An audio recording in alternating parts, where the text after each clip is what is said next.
Welcome to the Novice Builder, where every expert was once a novice.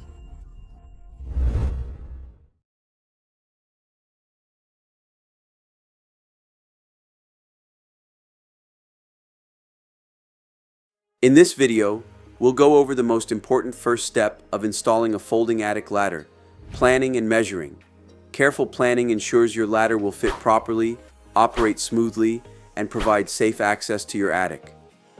I've also uploaded a full time-lapse of my attic ladder installation on my YouTube channel, The Novice Builder. I've put the link down in the description below, or you can head over to my channel, The Novice Builder. Before we start taking measurements, the very first step in planning is making sure we have the right tools and materials on hand. Without them, even the most accurate plan won't go very far. So let's start by going through the tools and materials needed for installing a folding attic ladder. Tools you'll need: tape measure, pencil, screwdriver or impact driver, hammer, carpenter's level, adjustable wrench, electric handsaw, and step ladder.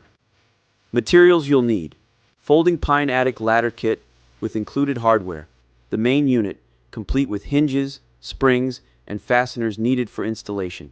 Shims, used to level and stabilize the ladder frame inside the rough opening so it fits securely.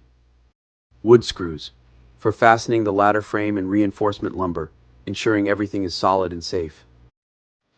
With the tools and materials prepared, the process moves step by step into planning and measuring. Step 1. Choosing the right ladder. Folding attic ladders are commonly made from pine wood, which is lightweight, durable, and affordable.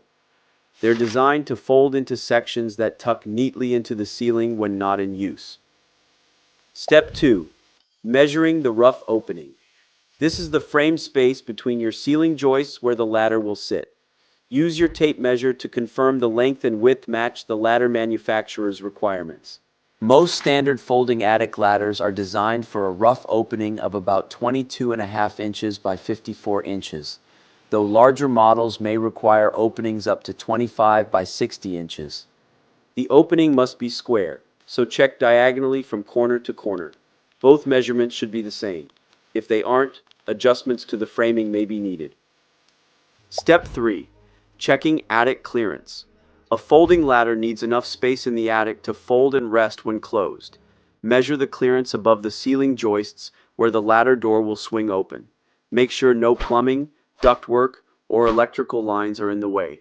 A clear landing space at the top of the ladder is also important for safety and ease of use. Step 4. Measuring ceiling height. Now measure the distance from your finished ceiling to the floor directly below. This tells you whether your ladder is long enough or if it will need trimming. Most ladders are designed for ceiling heights between 7 and 10 feet, but always confirm your measurement against the product specifications. Step 5. Planning the landing area. Finally, look at the floor space where the ladder will extend. Folding attic ladders usually come in 2 or 3 sections, and they need room to open at an angle. Clear away furniture or obstacles so the ladder can extend fully and safely. Make sure you'll have stable footing when stepping off the last rung. This video was all about planning and measuring, an important first step to make sure your folding attic ladder fits perfectly and works safely.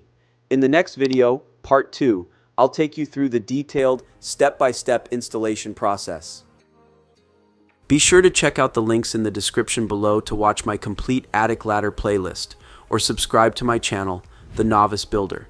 Your support really helps me keep creating more helpful and engaging videos for you. And don't forget to share your thoughts in the comments. I'd love to hear your questions, tips, or suggestions. Thank you for watching. Make sure to hit the subscribe button and ring the notification bell so you never miss out my upcoming project and videos.